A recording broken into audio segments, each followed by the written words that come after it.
Olá a todos e todas, é um prazer estar aqui. Eu sou o professor Guilherme Galdereto, né? Eu fui convidado para participar aqui de uma palestra no contexto do 4º Congresso Latino-Americano de Desenvolvimento Sustentável.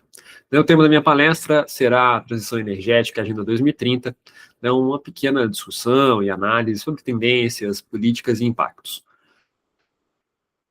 É uma temática que, particularmente, considero extremamente importante, é uma linha de pesquisa e me coloco à disposição para quem quiser tirar dúvidas, quem quiser conversar sobre o assunto, né, ou convidar para um café. Afinal de contas, essa é uma temática que sempre fascina e pode dar origem a diversas pesquisas, pode dar origem a atividades com com alto grau de impacto positivo, né, ou negativo, a depender do contexto ao qual estamos falando. Eu hoje atuo como professor e pesquisador no programa do mestrado profissional de Engenharia Civil da Universidade de São Judas Tadeu. Né? Estou como editor científico do periódico da nossa revista, além de ter uma atuação também como gestor e educador numa ONG de educação para a sustentabilidade chamada Instituto Trilhas. Minha formação original, ou seja, minha graduação, meu bacharelado, foi em gestão ambiental pela USP Leste, depois fiz o mestrado em administração de empresas e o doutorado em engenharia civil na Poli, na Escola Politécnica, também da USP, né, sempre trabalhando e investigando a temática de energia e seus impactos. Né. Estou tentando ser o mais objetivo possível, né, afinal de contas, o nosso tempo é curto, né, e naturalmente terei que fazer um recorte. Né. É uma temática aqui que pode ser discutida em cursos inteiros, né, horas a fio, carreiras inteiras são dedicadas a isso. Mas então, tentando aqui me ater, né, talvez aos pontos mais importantes hoje, no contexto de 2025, né, eu queria falar um pouquinho sobre essa relação entre como que a temática da transição energética se relaciona com o contexto da Agenda 2030, né, que é aquela que traz, né, o pacto no que diz respeito aos Objetivos de Desenvolvimento Sustentável. Nós temos os 17 objetivos firmados no contexto da ONU, isso no final do ano de 2015. O Brasil recentemente oficializou o 18º objetivo, isso no contexto nacional, né, e para discussões de futuras adaptações no contexto do planejamento para o desenvolvimento sustentável. Né? Mas, nos atendo aqui à agenda das Nações Unidas, né, o ODS, né, a temática da transição energética, ela vai ter uma integração, né, e sinergias e trade-offs, né, basicamente com todos os ODS. Na verdade, nós temos uma literatura científica, né, como o trabalho tanto do Defusini, né, na Nature and Sustainability, né, que faz essa investigação, né, e são encontradas relações com todos do ODS 7, com todos os demais 16 objetivos. Claro que a relação vai ser mais forte ou menos forte, de acordo com o contexto. Porém, vale destacar que essa relação pode ser positiva ou negativa, né, e muitas vezes ela pode acontecer em ambos os segmentos. Né? Então, se você pode ter um grande projeto, como uma hidrelétrica, que vai contribuir, né, com a geração de energia limpa, com a maior disponibilidade de energia, contribuindo diretamente, então, com o DS7, no projeto que a gente encaixaria dentro do contexto do DS7, e que teria como efeitos, né, indiretos consequências tanto, por exemplo, aqui no ODS2, Fome Zero, Agricultura Sustentável, permitindo uma melhor disponibilidade de recursos energéticos para produtores, né, ou até mesmo dentro do contexto de água potável e saneamento, né, você pode ter ali uma interferência tanto positiva de criar os reservatórios e permitir uma maior previsibilidade do planejamento e da distribuição, e especialmente negativa. Né? Afinal de contas, agora você vai ter que lidar com uma dicotomia. Né? A água que está sendo usada para energia dificilmente poderá ser utilizada em outros contextos, ou pelo menos terá uma limitação de uso. Claro que esse é um exemplo simples, né? Aqui a gente teria N vírgulas para serem acrescentadas, né? A coisa, na prática, né, a discussão sobre impacto ambiental é muito mais complexa do que isso, mas é apenas uma tentativa de ilustrar essas múltiplas relações que nós teremos por aqui. Naturalmente, então, vamos nos ater, vamos nos interessar a investigar um pouco mais do contexto do ODS-7. Né? Lembrando que o ODS-7, né, esse subtítulo, né, de energia limpa e acessível, ele é um apelido, né? Assim, é um título resumido. Né? O nome completo seria Objetivo 7, né, garantir acesso à energia barata, confiável, sustentável e renovável para todos. Assim como todos os demais objetivos do desenvolvimento sustentável, né, o ODS 7 ele se desmembra em várias metas e cada meta alguns indicadores, né, pelo menos um indicador, sendo que algumas delas terão mais do que apenas um indicador. No caso do DS7, nós temos 5 metas, sendo 3 finalísticas e 2 de implementação. Né? Finalísticas seriam aquelas que são destacadas com números no final, então a 7.1, 7.2, 7.3, e as de implementação são aquelas que terminam com letras, né? Então 7.A e 7.B, no caso específico do DS7. As de implementação, né, como o próprio nome diz, elas têm como intuito ajudar na implementação, na capacidade, tanto de gestão quanto financeira, né, dos diferentes países implementar as metas finalísticas. As metas, então, associadas ao DS7 estão associadas a, né, 7.1, que diz respeito a assegurar o acesso universal, confiável, moderno e a preços acessíveis do serviço de energia. O 7.2 está associado a aumentar substancialmente a participação de energias renováveis na matriz energética global. A meta 7.3, por sua vez, está relacionada a melhorias de eficiência energética. Já a 7A e a 7B, né, estão associados a fortalecimento da cooperação internacional e de expandir a infraestrutura e modernizar a tecnologia em países em desenvolvimento. Então, essa é a temática geral, né? Acho que acabei entrando nos indicadores, né?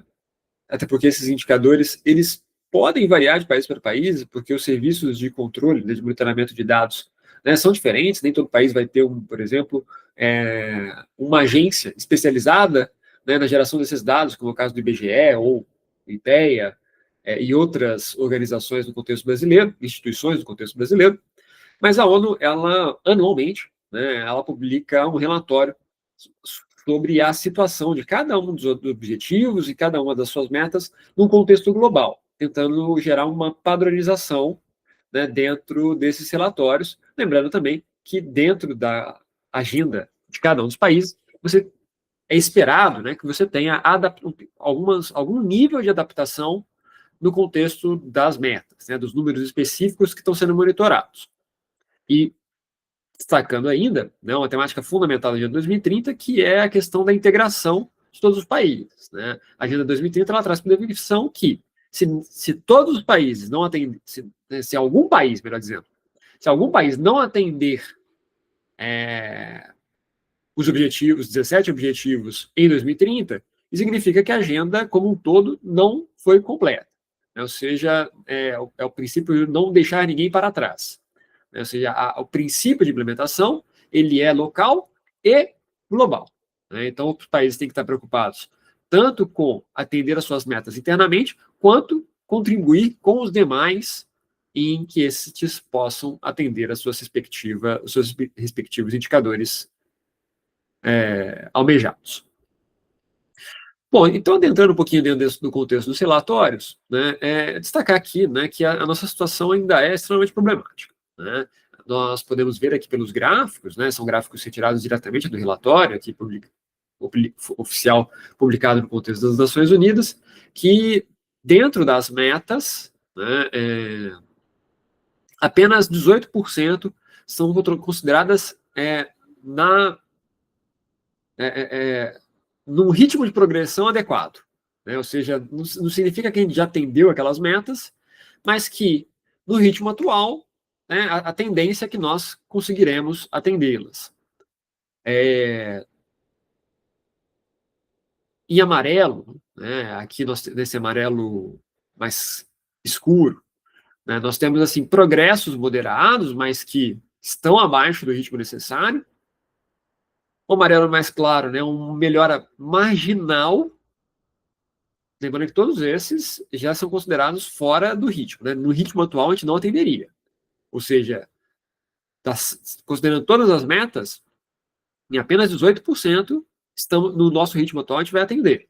Ou seja, 82% a tendência atual, e a não ser que a gente acelere, né, essa implementação dos Objetivos de Desenvolvimento Sustentável, 82% ficará para trás, né, os dados de 2025, considerando que agora nós temos menos de 5 anos até nossa data, né, nosso cronograma.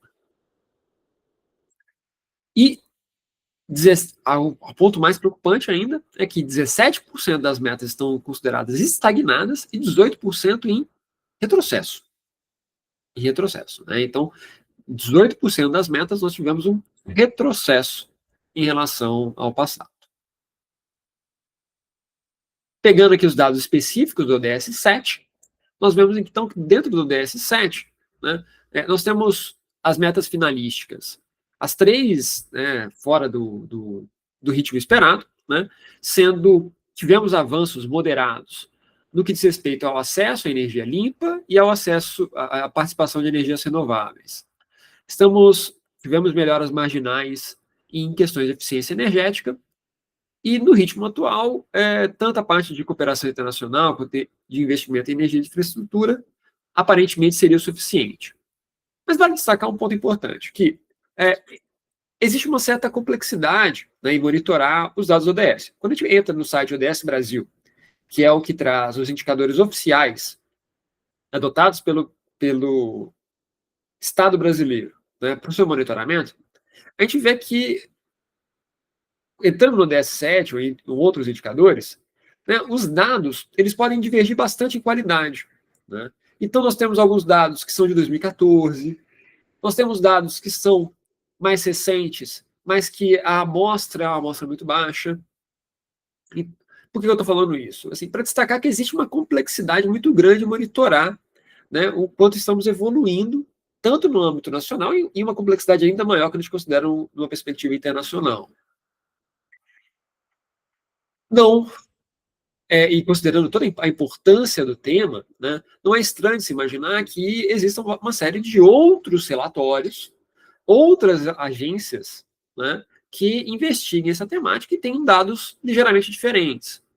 Uma que é bastante citada na literatura é o Sustainable Development Report, que é organizado por uma instituição chamada Sustainable Development Solutions Network. Peço desculpas aí pelo inglês, tá, pessoal? Tem um forte accent, decorrente a anos de intercâmbio, né, sotaque, né, de anos de intercâmbio que eu tive no sul de Minas, onde eu aprendi esse meu inglês, que o I é o I. Brincadeiras de muito mau gosto à parte, né, e o Sustainable Development Solutions Network, ele tem um nome muito forte por trás, né, que é o Jeffrey Sachs, o Glaume Lafortune, o Grayson Fuller e o Guilherme Labronovski. Infelizmente não sou eu, tenho a Durari fazer parte. Que inclusive vocês podem encontrar links para esse relatório dentro do próprio site das Nações Unidas, né, mostrando um pouco da relevância do mesmo. Porém, destacando que isso aqui não são os dados oficiais considerados na agenda internacional. Mas dentro do contexto do Sustainable Development Report, vemos uma situação extremamente preocupante, né, com todos os ODS enfrentando aí desafios significativos, né, e outros com desafios de grande complexidade. O ODS 7 estaria aqui como desafios significativos. E, nesse contexto, há um ranqueamento que eles realizam, né, dos países a partir de um certo score sobre sua capacidade de atender. Temos nele que o Brasil, né, estaria na 54ª posição. Há uma questão ali extremamente questionável que, se a gente adentra nos dados desse relatório, a gente vai ver que de todos os 17 objetivos, né, o que estamos melhor posicionados para esse relatório é o ODS 7. É aquele que seria considerado que o Brasil está próximo ou já atendeu perante as metas. Lembrando que isso aqui não é oficial, e esse aqui é muito um relatório pensado em comparação entre países, né? Mas essa questão muitas vezes é apontada dentro de discursos, né, dos agentes responsáveis, uma indicação de que o Brasil é uma referência, ou já atendeu com seus esforços dentro da questão do ODS 7. A situação é mais problemática do que essa, né? Porque, claro, é, aqui é um cenário de comparação com outros países, né? Então, assim, o Brasil tem uma série de avanços ao quais ele necessita realizar no setor energético, né? E entender um pouco melhor esses indicadores, entender um pouco mais esses cenários, entender um pouco melhor o ponto de partida é fundamental, né? Até porque sabemos muito bem que estatística pode, às vezes, nos induzir a conclusões precipitadas com relação a esforços e impactos em diversas searas. Mas eu vou tentar entrar um pouco mais nos dados brasileiros, mas trazendo ainda esse panorama internacional, né, as Nações Unidas, né, ela realiza também relatórios específicos para diversos ODS. O ODS 7 é um dos temas, é um dos objetivos que recebe relatório anual, né? Uma das razões disso acontecer está associada à própria infraestrutura, né? E a importância estratégica do ODS 7, que demanda muitos recursos, né? Imagina, né? Um país sem energia ele pode ficar extremamente estagnado, né? Se você entrar na literatura, você vai ver que tem muitos autores que vão até colocar energia, né, como o principal fator motivador, né, de revoluções industriais, inovação. É claro que essa é uma temática extremamente que cabe uma discussão, cabe um questionamento, mas negar a importância estratégica da energia no mundo contemporâneo é algo que dificilmente alguém vai fazer. Nesse contexto, então, pegando os dados do relatório mais recente, né, que é o relatório publicado em 2025, trazendo dados de 2024, nós temos aqui alguns que seriam os principais temas associados ao ODS 7. Vamos destrinchar um pouquinho cada um deles. Então, o primeiro dele diz respeito ao acesso à eletricidade. Né?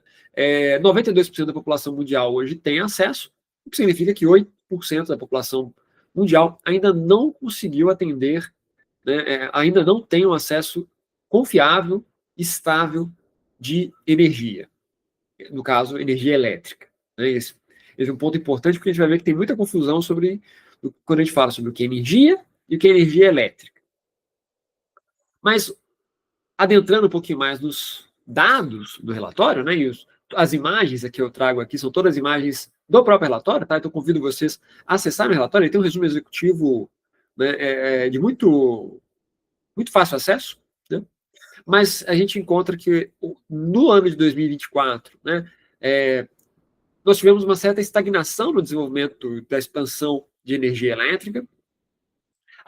Havíamos tido um aumento significativo no ano de 2023, né, muito em virtude da compensação da diminuição da progressão da evolução durante a pandemia, né, mas agora esse ritmo já volta a desacelerar. Né. O incremento que nós tivemos nos últimos anos está muito associado à expansão de mini e micro-redes de energia, especialmente em zonas rurais. Mas, se a gente adentra nos mapas e das regiões de acesso, a gente ainda vê uma desigualdade de acesso muito grande, né, uma exclusão geográfica acontecendo, né, para acessos insuficientes. E o relatório ainda destaca, né, a importância de subsídios direcionados a modelos de negócios comunitários, né, que é um tipo de financiamento ao qual observamos muito impacto positivo, né, mas que infelizmente ainda precisa acelerar. Né. 85%, né, do déficit encontrado hoje, infelizmente, está situado numa única região, que é a da África subsaariana. Né.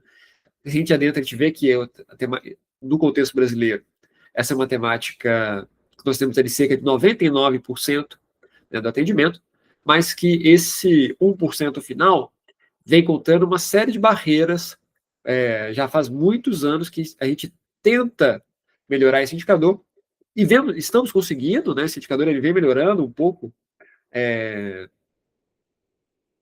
nos últimos anos, mas especialmente na região norte, ainda há fortes barreiras, né? Ainda há algumas regiões onde uma parcela significativa da população lida com este problema, né? Na dúvida, não acreditem no palestrante. Acessem os dados oficiais ali do ODS Brasil, né, e os relatórios atrelados aí. Um indicador aqui que é muito importante, muitas pessoas aqui acabam já, até às vezes, sendo surpreendidas com o fato de que isso é uma temática importante, que são as energias para cocção. Né? Quando a gente fala sobre energia, aqui a gente não está falando só de energia elétrica. Né? A gente tem que falar sobre energia como um todo, então aqui entra todos os tipos de combustível. Né? Então, energia usada para cocção, energia usada para cocção, energia usada para transporte. E nesse cenário, a gente pode ter impactos severos. Por exemplo, eu acho que a temática da cocção é uma temática que deveria ser muito mais discutida, até porque a gente teve retrocessos terríveis durante a pandemia no contexto brasileiro, né, que está associado, então, ao tipo de combustível que a gente utiliza para a cocção dos alimentos. Né? 2 bilhões e 100 milhões de pessoas ainda estima-se que não têm acesso a combustíveis limpos para cocção. Né? No ritmo atual, 1,8 bilhões ainda estarão nessa situação no ano de 2030. E aqui nós temos uma interface terrível com a questão do ODS-5, de equidade de gênero, especialmente associada à questão de saúde, né, que seria o ODS-3. Por quê? Né? Quando a gente fala de energia limpa para a cocção, o que seria isso? Né? Basicamente, pegando aqui um resumão, tá, gente? Seria gás natural, quer dizer, gás para cocção e energia elétrica. Esses dois são considerados limpos. Hoje há um debate, né, por exemplo, se os fogões por indução, né, se não seriam melhores do que os a gás. Esse é um debate que vem acontecendo, tem muita pesquisa saindo, né, os dados ainda estão sendo consolidados, mas há sim, né, uma série de indícios de que o fogão a cocção seria melhor, tanto na perspectiva de eficiência energética, quanto numa perspectiva de emissão de gás de efeito estufa e para a saúde pública. Porque um fogão a gás, por exemplo, ele pode. A cocção ela nunca é completa, então você tem ali uma emissão de substâncias como benzeno, que acabam sendo irritantes para o sistema respiratório humano. Porém, dito isso, né, ou seja, essa é uma temática que tende a avançar nos próximos anos, né? Então ainda tem muita pesquisa para entender qual que é o grau desse impacto, qual que seria a relevância dessa diferença, né? Qual que é a materialidade dessa diferença. Dito isso, o gás natural ele é considerado, sim, um gás, uma fonte de energia limpa para essa temática. Por quê? O que seriam as fontes sujas? Né? Aqui vão entrar várias, mas lenha, carvão, querosene, que são fontes de combustível muito utilizadas por pessoas que não têm acesso ao GLP, né? Então, ou outro tipo de gás possível para cocção, e que acabam sendo muito mais poluidoras. Né? E isso acaba afetando desproporcionalmente mulheres que acabam gastando muito mais quantidade, né, acabam tendo um contato muito mais próximo com o fogão, né, onde está tendo a emissão direta daqueles gases, e sem considerar também ainda a perda de produtividade associada à coleta desses combustíveis, como por exemplo a lenha, limitando educação e oportunidades econômicas.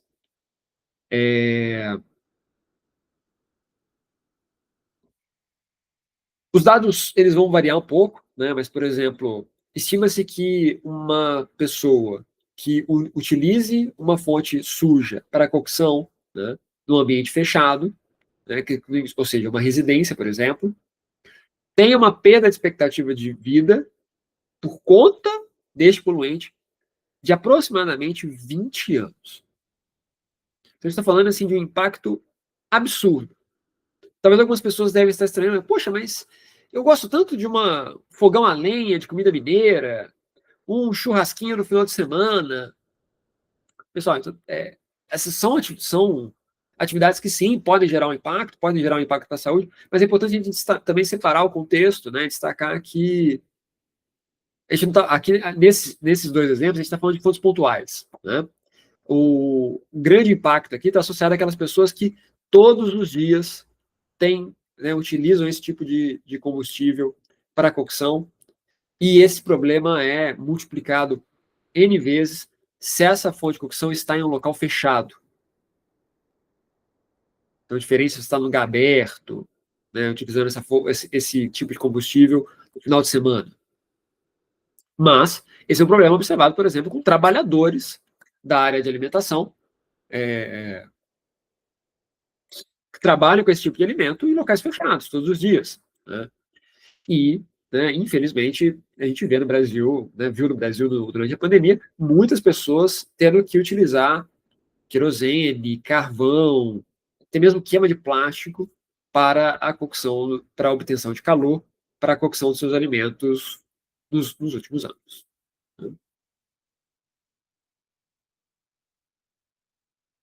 Temos ainda a questão do acesso a energias renováveis no sistema, né?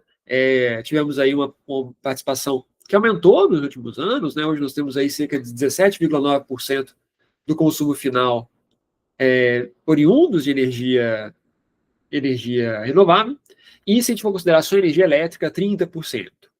Daqui a pouco a gente adentra um pouco mais do cenário brasileiro.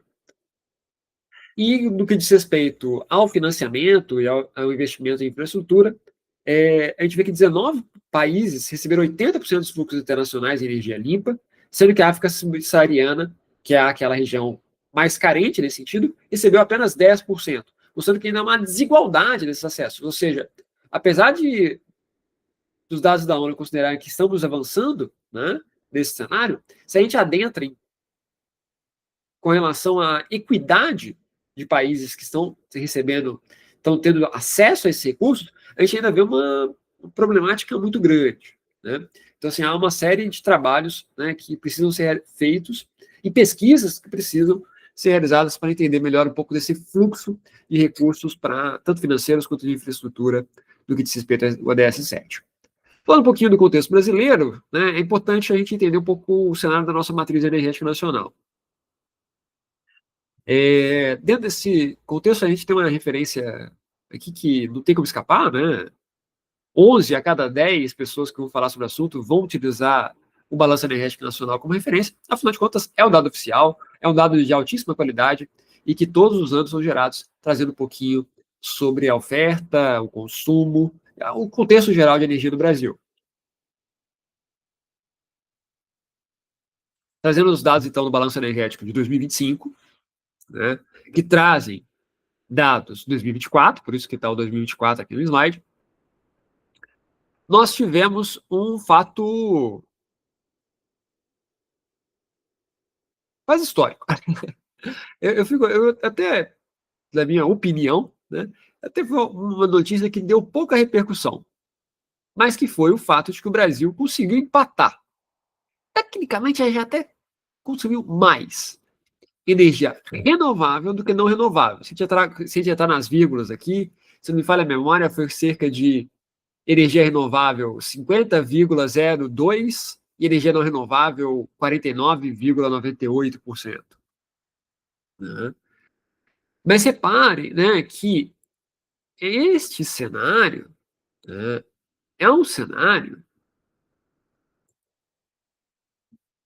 extremamente recente. Tá? Porque olha só, essa situação não acontecia no Brasil desde 1989. E de lá, de 89 para cá, né, ou seja, 36 anos atrás, as não é dizer que era pouca diferença, a diferença ela era significativa, como vocês conseguem ver aqui no gráfico, e, né, podem acessar os dados do Balanço Energético Nacional e gerar os próprios gráficos de vocês. Então, a gente ter conseguido esse empate, ele é, sim, uma notícia importante. Né? Talvez alguns de vocês tenham, que estão tão familiarizados com o tema, possam até estar estranhando, tipo, poxa, mas sempre ouço que o Brasil ele tem uma energia predominantemente limpa. Se não me falha a memória, o pessoal fala de 80% da nossa energia vindo de fontes renováveis. Então, há uma pegadinha nesse dado. Muitas vezes, o dado ele é apontado dessa maneira, né? 80% da nossa energia é oriunda de fontes renováveis. Porém, o que nós temos associado, né, a esse dado é o consumo de energia elétrica. Se a gente, então, isola apenas a geração de energia elétrica, esta sim é predominantemente renovável no Brasil. Né? No ano de 2024, foi de impressionantes 88%, né, aproximadamente 88% de energia oriunda.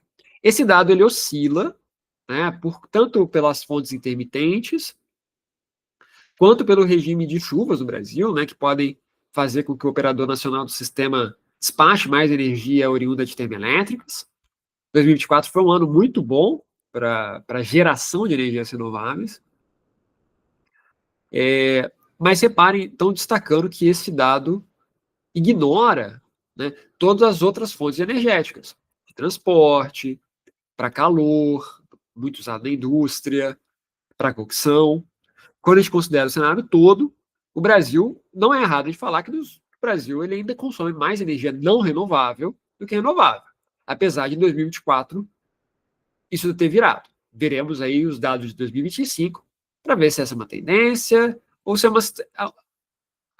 Pelo que eu acompanho no debate, a tendência é que a gente tenha uma certa estabilização, pelo menos assim no curto prazo, né? Por volta desses 50%.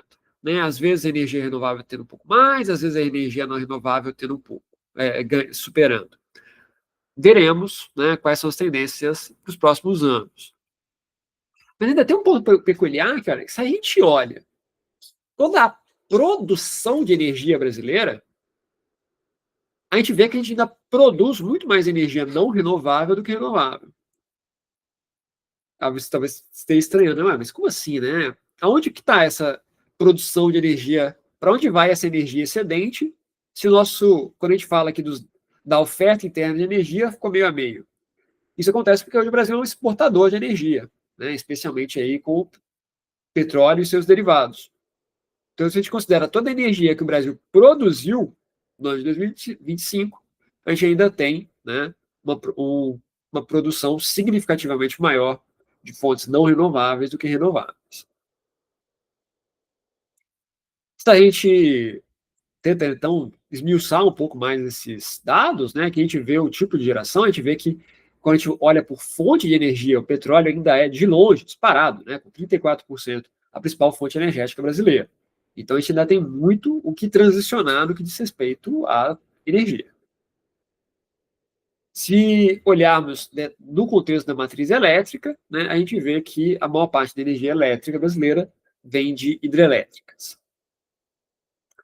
O dado, né, o Balanço Energético Nacional, ele vai trazer uma série de dados complementares, né, a gente consegue ver aqui a evolução, né, e eu queria destacar, né, a evolução significativa da geração, né, da oferta interna de energia, tanto eólica quanto solar, né, mostrando aí um grande avanço dessas fontes energéticas. Outras fontes renováveis também.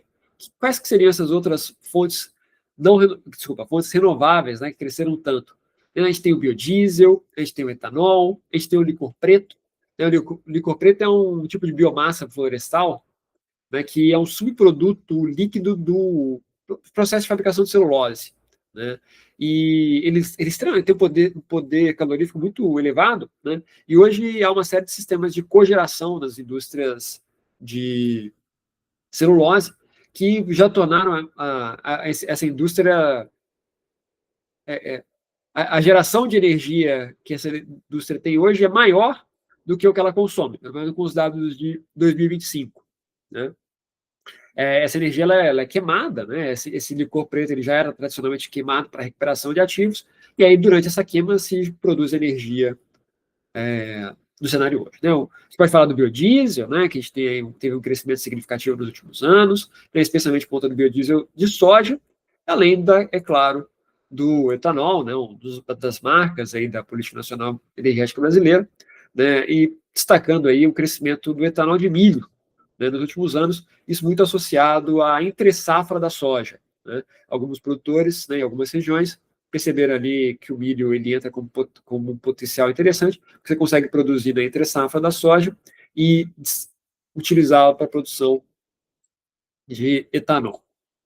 Mas, né, destacando que ainda 80% do cenário brasileiro da matéria-prima para a produção de etanol, né, tanto anidro quanto hidratado, né, lembrando que quando a gente fala do anidro, né, ele misturado com a gasolina, né, hoje a gente tem cerca de 30% da gasolina comum com etanol e anidro, né, e 25% na gasolina premium.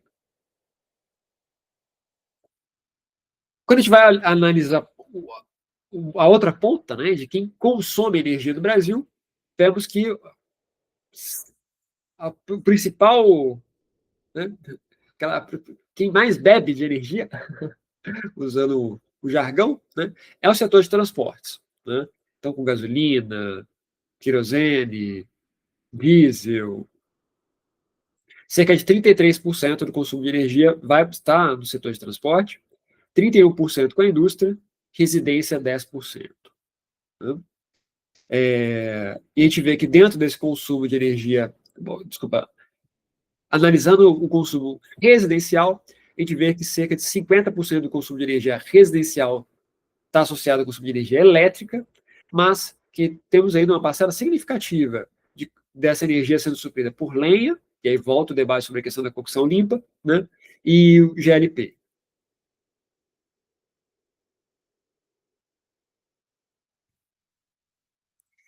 Nos últimos anos, né, a gente viu que o setor de transporte ele é altamente demandante de energia, tanto no Brasil quanto no restante do mundo, e a gente tem, tanto mundialmente quanto localmente, uma mudança, né, com a eletrificação da frota, o que, para esse cenário de transição energética, considerado tanto a gás de efeito estufa gerado, quanto de poluição gerada, quanto de eficiência energética, é algo interessante. Né? Pois quando a gente considera a eficiência energética de um carro movido a energia elétrica e um carro movido a gás, se a energia elétrica, né, você consegue aproveitar, né, o motor de energia elétrica, algo em torno ali, entre 70% e 85% de eficiência para geração de movimento, no motor a combustão, esse valor ali gira em torno entre 15% e 25%, nos melhores cenários, 30% de eficiência. Sendo que a maior parte dos veículos estariam ali entre 20% e 25%.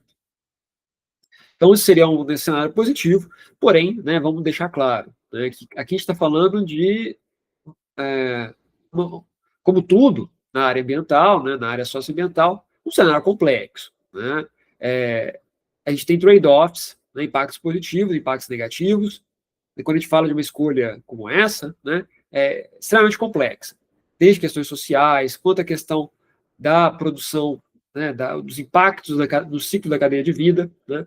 Então, é necessário um olhar imparcial, um olhar maduro, né, considerando todas essas variáveis, para que a gente possa entender qual, para o contexto brasileiro, hoje, seriam as alternativas mais interessantes. E essa resposta vai variar localmente dentro do Brasil, talvez até na perspectiva individual. Bom, e como vocês podem ver pelo meu desespero aqui na fala, né, tem muita coisa que a gente poderia falar ainda, mas o tempo aqui já está se encerrando. Eu queria concluir falando um pouquinho sobre o cenário do brasileiro, e aí que trago algumas referências importantes, né? Esses relatórios são publicados anualmente, né? Mas para a discussão de energia e sustentabilidade, que seria o planejamento para a transição de energia. Dentro desse contexto, eu queria destacar, né, que a gente tem mudanças extremamente abruptas acontecendo, pegando um exemplo aqui de energia solar. Né? Se a gente pegasse os dados até 2021, a gente vê, por exemplo, que a gente via que a Alemanha produzia muito mais energia solar do que o Brasil, mesmo considerando que o potencial de geração de energia elétrica na Alemanha é significativamente menor que o brasileiro. Reparem a escala do gráfico. Olhando a cor do gráfico, pode parecer que é parecido, né? Mas olhem só, a melhor região alemã, para esse dado do Banco Mundial, né, girava em torno ali de 1.241 quilowatts por metro quadrado, se não me falha a memória. Enquanto que no Brasil, a pior região, aquela, ou seja, que a gente tem menos vantagem competitiva para poder gerar, estaria em torno de 1.387 quilowatts. Ora, né? Mostrando, né, um potencial, como era absurdo esse dado. Né? Porém, se a gente considera os últimos 3 anos, olha o que acontece com esse gráfico. O Brasil simplesmente disparou, né, na capacidade, na produção de energia solar. O cenário hoje no Brasil, do mundo, né, que o Brasil está na 5ª posição de geração de energia solar, ainda bastante atrás da China, né, que reina absoluta nesse quesito, né, seguido aí de Estados Unidos, Índia e Japão. Isso está muito associado à queda vertiginosa do preço de energia elétrica. Né? A gente viu ali que de 2009 a 2019, ainda não temos um dado mais atualizado que esse, né? Pelo menos não por essa fonte, né? Um preço ali de cerca de uma queda de 89%. A gente sabe que essa queda é muito maior, né? Porque a tendência de queda continuou de 2019 para cá, apesar dela não ter mantido esse mesmo ritmo. Esse cenário, ele né, a gente poderia falar bastante sobre isso, poderia fazer uma palestra inteira só sobre a questão da energia solar, né? E isso vem gerando aí uma série de questões, como, por exemplo, os vários debates que a gente vem tendo a respeito de um possível excedente de energia renovável. Poderia ter feito a palestra só falando sobre essa questão, mas destacar, tá, pessoal, que é um tema extremamente complexo, tá? Essa ideia de que a gente está gerando energia renovável excedente, que a gente está precisando desligar, ela tem alguns detalhes ali que são perigosos, né? Ou seja, perigosos no sentido de induzir ao erro e muitas vezes gerar um greenwash, né? Gerar uma informação errada, né? Uma indução a uma conclusão errada no quesito de sustentabilidade. Né? Esse nosso cenário de 2025 ele está associado a uma dificuldade de planejamento, a dificuldade de planejamento associado ao crescimento substancial da geração distribuída, ou seja, a microgeração, que, apesar de você, depois que ela está implementada, ela ser facilmente monitorada, né, isso, de fato, para o operador nacional, gerou uma dificuldade que ele sabe quem hoje tem, mas ele não sabe quem está construindo microgeração, o que dificulta a construção, a modelagem do setor. Mas isso não é a grande responsável, isso é um fator, né? A gente tem aí outras questões fundamentais associadas, como a falta de infraestrutura mais robusta para a transmissão das fontes de geração, especialmente oriundas do Nordeste, a falta de infraestrutura para armazenamento e utilização de energia próxima à geração, a falta até mesmo de um mercado horário e uma precificação locacional, que ainda é incipiente no Brasil, que poderia gerar uma espécie de ajuste de oferta e demanda, na verdade, de oferta não, mas de demanda, além de uma série de restrições contratuais, como, por exemplo, você tem térmicas, que pela questão do contrato que foi firmado com ela, você tem um contrato de disponibilidade que obriga, né, o operador nacional a fazer essa aquisição. Né, entre outros fatores, uma hidrelétrica você não pode ligar e desligar da hora para a noite para atender a questão da intermitência das energias elétricas, das energias renováveis como solar e eólica. De novo, eu estou fazendo um recorte super bruto e agressivo e simplificador do cenário. Mas, para terminar, numa questão de planejamento nacional, hoje o Brasil conta especialmente com o Plano Nacional de Energia, com horizonte de 30 anos, e o Plano Decenal de Energia, que nos dá tendências para o setor.